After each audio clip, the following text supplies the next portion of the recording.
Hello, guys and gals. Me, Mutahara. I honestly wish today was like the most egregious levels of clickbait because, yeah, I don't know if I'm hacked or almost hacked or whatever, but I do realize that I've been running I've been running what appears to be a compromised program for several months now. And I didn't just know this. Apparently, today a big bombshell dropped. Now, you know this application as Notepad, right? Notepad is a popular application. You probably have used it yourself. You probably have seen other people use it, okay? It's a very, very popular built-in application. But there are better versions of text editors. One of them is Notepad++. Now, a lot of you probably use Notepad++. I've been using this for years now, okay? It is basically one of the most default things I put into anything Windows related, right? So for instance, the regular Notepad, when you look at like a Python script, kind of looks like this, and Notepad++ just makes it that much better. I mean, it's got 2 pluses in the names. Well, it turns out that this application was hacked by a nation-state hacker, and it probably is arguably one of the most elaborate-looking hacks that I've seen. So to start off with, ladies and gentlemen, obviously I am running this in a virtual machine, okay? This is not my actual computer. I haven't used Windows for years now. So thankfully, while this virtual machine may or may not be infected, ultimately they're not really going to get anything out of it other than the fact that this person only fires this virtual machine up to play Grand Theft Auto 4 with like ray tracing mods and Star Wars Genesis, which is a huge Starfield mod.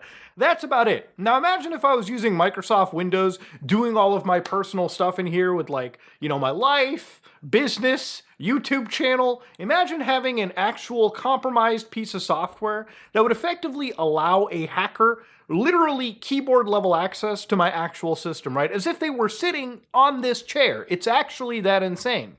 So let's go through what has actually happened. Now, if you go to Notepad++'s website, well, they said literally today they were hijacked by state-sponsored hackers.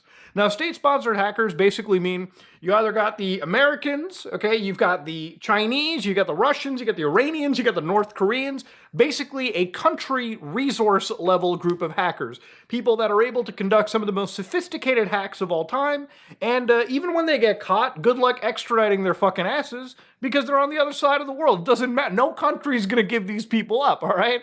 Unless you send in like Delta Force to grab them or some other special ops team or something, which then becomes a huge different piece of baloney. Anyways, so basically what they actually said was they investigated, and with external experts alongside the actual developers, they found that the attack involved infrastructure level compromise that allowed malicious actors to intercept and redirect update traffic destined for notepad++.org, which is their domain, by the way.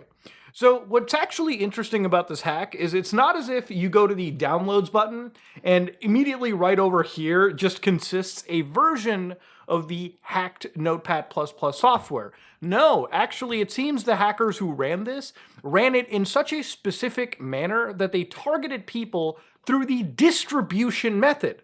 So the exact technical mechanism remains under investigation, and there have been really good write-ups which we're about to look into, though the compromise occurred at the hosting provider level rather than through vulnerabilities in the code. So literally to people distributing the file to you. Traffic from certain targeted users was selectively redirected to attacker-controlled served malicious update manifests. So basically what that means is, imagine if somebody who the Chinese government, in this case, allegedly wants to target, they're just updating the software, okay? They're hitting the update button, they're walking away, they get their little coffee and everything, maybe they put a little bit of this cherry limesicle in there. I swear I've been mixing in gamer subs with the coffee. Code Sog, by the way, okay? Maybe that's why it seems like I'm on stimulants or something, right? Because I'm taking the caffeine daily dose of a fucking elephant. But the point of it is ultimately, somebody could be walking away, updating their computer, Notepad++ could be updating, and if you're targeted, you're walking away, you're getting your drink, you're doing something, you come back, and without you realizing, you're basically running malware, and you don't even know you're running malware for months until this actually gets told.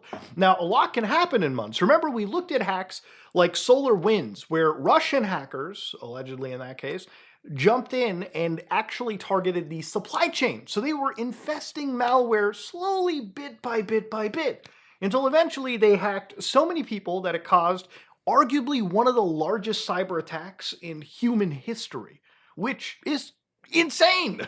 Now, Notepad++ thankfully isn't on that level, but we're going to get into why this is even more interesting, because it wasn't just the targeting, it was actually the attack method itself. So basically, the hosting server was compromised until September 2nd, 2025. But even after, the access was lost to the server, the hackers still had the credentials to those internal services until December 2nd, 2025. Basically allowing them to continue redirecting the update traffic to malicious servers. So the people that were basically, just updating their versions of Notepad++ who were actually being targeted, they were the ones that were being attacked.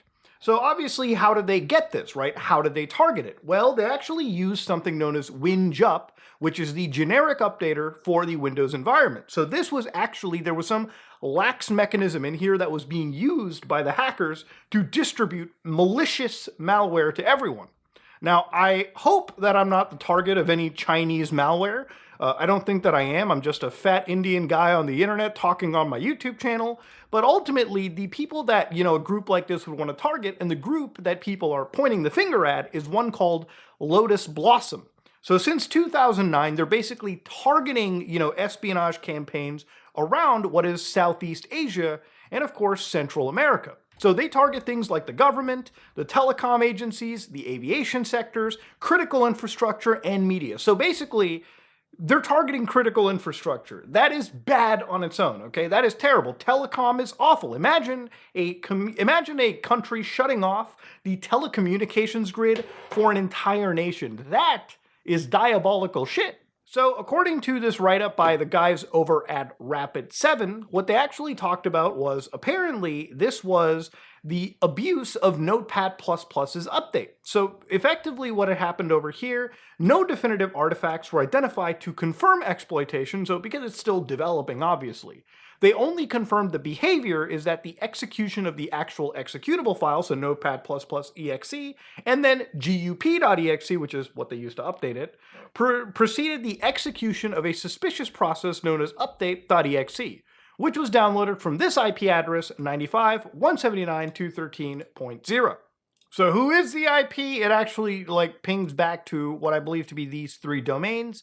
But the point is, it's most definitely a Chinese hacking organization. So to give you an idea, update.exe, when it was analyzed, shows that it's an NSIS installer, which is commonly used by the Chinese, organizations. Well, it's just commonly used, but specifically just the actual modus operandi resembled the Chinese, state actors. So in this case, you can see that the installer over here drops a Bluetooth service, which is actually with encrypted shellcode, that then reads into bluetoothservice.exe, which then communicates with a command and control server. It also drops the log DLL, which is a malicious DLL, and loads that into a dropped Bluetooth service.exe.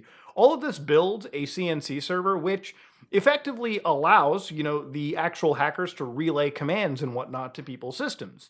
But in the case of this hack, it actually leads people to look at what appears to be, so according to the guys over Rapid7, they dubbed this the Chrysalis backdoor, which again, when you look closer into the shell code that was used in this case, right over here, it actually appears that they were using what appears to be, again, legitimate binaries to sideload this crafted DLL with this super generic name. And that makes, people who are using things like file name detection, shady.log, basically unusable. When you're using real looking names, when you basically mask things and spoof them to look as real as they can, you can bypass, unfortunately, a lot of real detection vectors. So again, everything that I've set up till now is kind of what you've seen before, but what is really impressive is how the group that actually, ran this hack abused something known as Microsoft Warbird.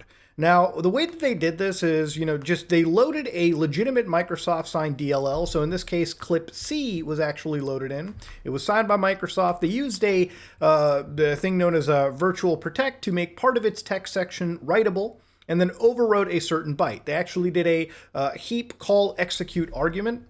They do talk about it right over here, wheap execute call. And in this section, what they had done was, it contained encrypted shellcode in this situation, FISL rounded data, and the encrypted shellcode would actually follow after the struct that was provided. It would re-protect that region, the page execute read, and of course, ultimately, it would then invoke a undocumented system call, from my understanding, NT query system information, with something known as system information class, and then it would trigger that obvious WB heap execute call over here, which would then operate in the kernel. It would then get the kernel to verify the hash and the signing level, and of course, obviously, would decrypt the payload using the provided Feistel key that was inside. It would then allocate executable heap memory in the target process, and then it would copy the decrypted shellcode. Now again, this is very, very new because this is a very serious defensive technology that Microsoft has made. To give you an idea, Warbird is kind of like this shield that they have it, and they basically implement it into the operating system to protect important aspects of Windows, right? So for instance, things like DRM for, I believe they're video games or like movies that you purchase, or just basic activation and licensing, from actually just being hacked and copied and shared around like no tomorrow. It actually scrambles and encrypts the code that's in there so that people who are reverse engineering, for instance, can't just easily dig out and reach things easily. So Warbird keeps things locked in ways that, you know, even the most invasive tools like antiviruses or any security tool can just struggle to see what's going inside. So basically the benefit that you're getting, if you're picking up on it, is the code that these people were using was staying encrypted until the moment that Windows was going to run it. And even then, a lot of that execution was happening in the protected part of the Windows kernel, instead of just the user space, for instance, right? So effectively, they used one of the most defensive tools that Microsoft provided as a way to sneak in their malware, which is, again, a great sign that the people behind this are very expertly trained, or, you know, they just have the resources to get people that are expertly trained. So again, nation states. Now, it's a great write-up, but ultimately what it does lead down to is eventually going to a Cobalt Strike beacon. Now, for anybody that doesn't know Cobalt Strike, it is, I guess the best way to say, a gray market tool, but ultimately it allows access into a computer relatively unfettered, and whatever these actual hackers wanted to do, well, that's something for us to discover now. Look, after people have been hacked for months, it's kind of like a bomb going off, and then you're going back in time to just sort of like, you know, see what the aftermath is, see what they've targeted, see what they've actually done in this case. But anyways, really solid write-up by the fellows over at Rapid7, and I highly recommend you go check it out. But the thing is, Muda, what now? You know, what about the people that have been hacked? Well, unfortunately, if you've been hacked, you've been hacked. But at this point, because it's been detected, you should update to the latest versions so that you can keep access, you can keep using this software that is actually pretty goddamn awesome, and not worry about being used, you know, by a Chinese nation-state actor, right? Allegedly in this case, right? We don't really know yet. Now look, it wouldn't be a technical cybersecurity video on my channel without at least once talking about something like Linux. Now, the reality of it is that, you know, at the end, this could actually really happen to many people. But thankfully, underneath things like Linux, for instance, right, the way that we handle package distribution is we use decentralized trust models, which allow us to basically verify and constantly ensure where we're downloading from is a legitimate source.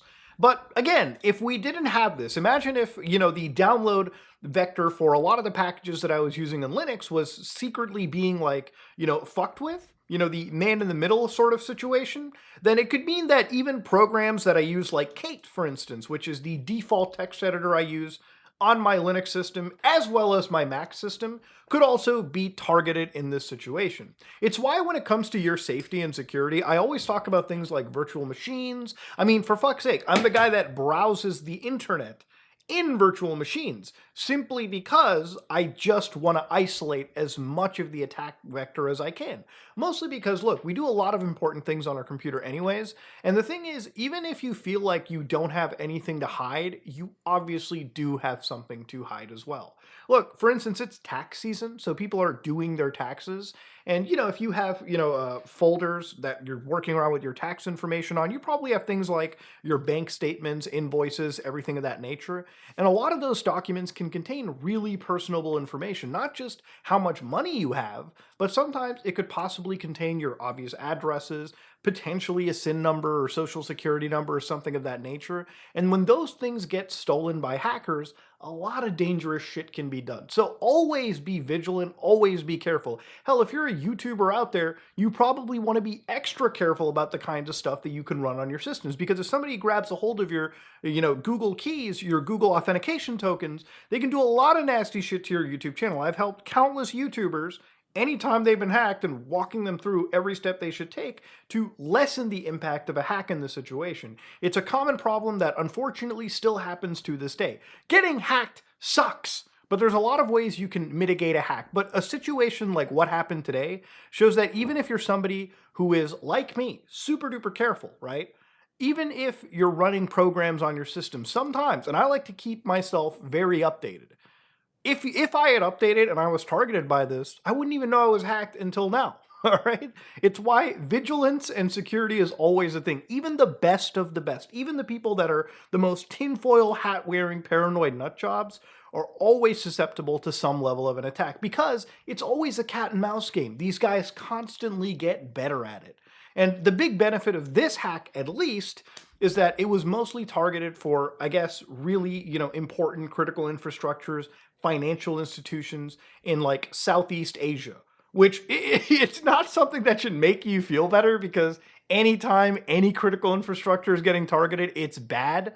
But at least for the average Andy, not everyone was getting shot at with constant hacks. It wasn't a spray and pray hack, thankfully. It just was a very targeted affair. Now, unfortunately, in the case of financial institutions or anything serious, it doesn't mean that the hack may not have been effective there. If it is effective and people's personal information did get hacked through that method, then yeah, what is a person to do? But yes, ladies and gentlemen, Notepad++ ended up getting hacked. And for all intents and purposes, pretty impressive hack nonetheless. But ultimately, the end of the day shows that no matter how cautious you are, there is always, always a way for you to get hit.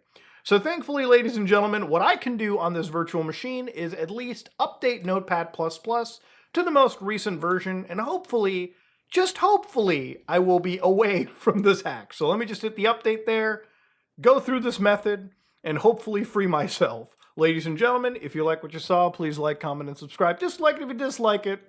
I am out.